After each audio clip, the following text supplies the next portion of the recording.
BJP के संकल्प पत्र की छत्तीसगढ़ में बीजेपी ने अपने संकल्प पत्र में बड़ी घोषणा की है। 3100 रुपए धान खरीदी का लक्ष्य बताया गया है। तो 3100 रुपए धान का प्रति क्विंटल मूल्य देंगे। प्रति एकड़ 2100 क्विंटल धान खरीदी की जाएगी और डिफरेंस की राशि एक मुश्त में दी जाएगी। और ज्यादा बातचीत करेंगे, हमारे साथ जुड़ रहे स्टेट एडिटर आदित्य नामदेव जी। आदित्य जी, कैसे देख रहे हैं इस घोषणा पत्र को और कांग्रेस के रिएक्शंस किस तरह से आने शुरू हुए?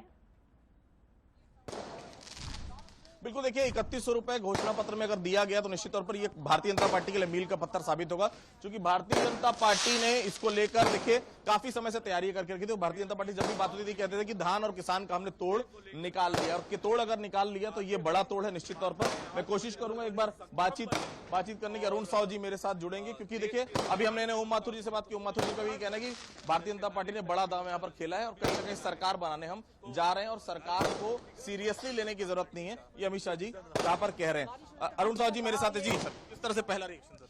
निश्चित रूप से ये खुशहाल छत्तीसगढ़, समृद्ध छत्तीसगढ़, अटल जी के सपनों के अनुरूप छत्तीसगढ़ बने, उसके लिए ये हमारा अटल संकल्प है, संकल्प पत्र है। और निश्चित रूप से अटल जी के सपनों के अनुरूप छत्तीसगढ़ का निर्माण करेंगे, ये उसका विजन हमारा है। साहब 3, 8, 13, 18 चारों घोषणा पत्र मैंने देखा है बहुत नजदीक से।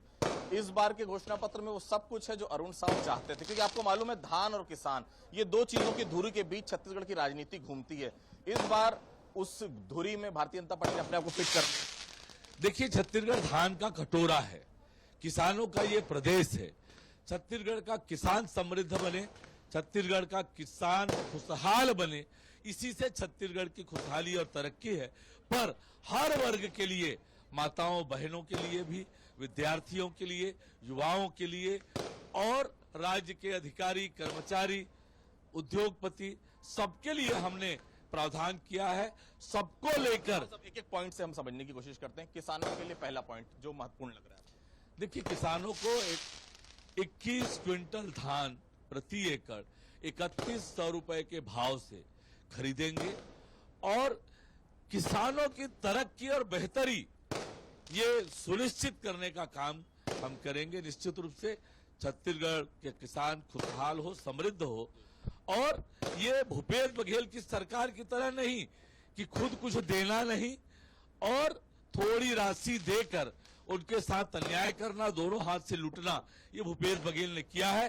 पर हम दोनों हाथ से देकर किसानों को समृद्ध और संपन्न बनाएंगे। यूथ के लिए, युवाओं को उनके सपने साकार करने के अवसर मिले, पारदर्शी अवसर मिले, ये सुनिश्चित किया है।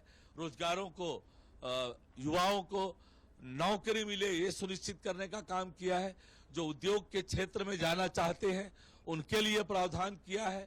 छत्तीसगढ़ के नौजवानों के भविष्य को खुशहाल और उज्जवल बनाने के लिए खूब सारे प्रावधान हमने इसमें किए। गैस सिलेंडर एक बड़ा मुद्दा था साहब, क्योंकि महंगाई का आरोप लगता था। आपने लगातार पिछली बार जब केंद्र सरकार में नहीं थी बीजेपी तो भी आरोप लगाती थी कि अब की बार महंगाई की मार बहुत हो गई, अब की बार मोदी सरकार। इस बार 500 रुपए में सिलेंडर की घोषणा।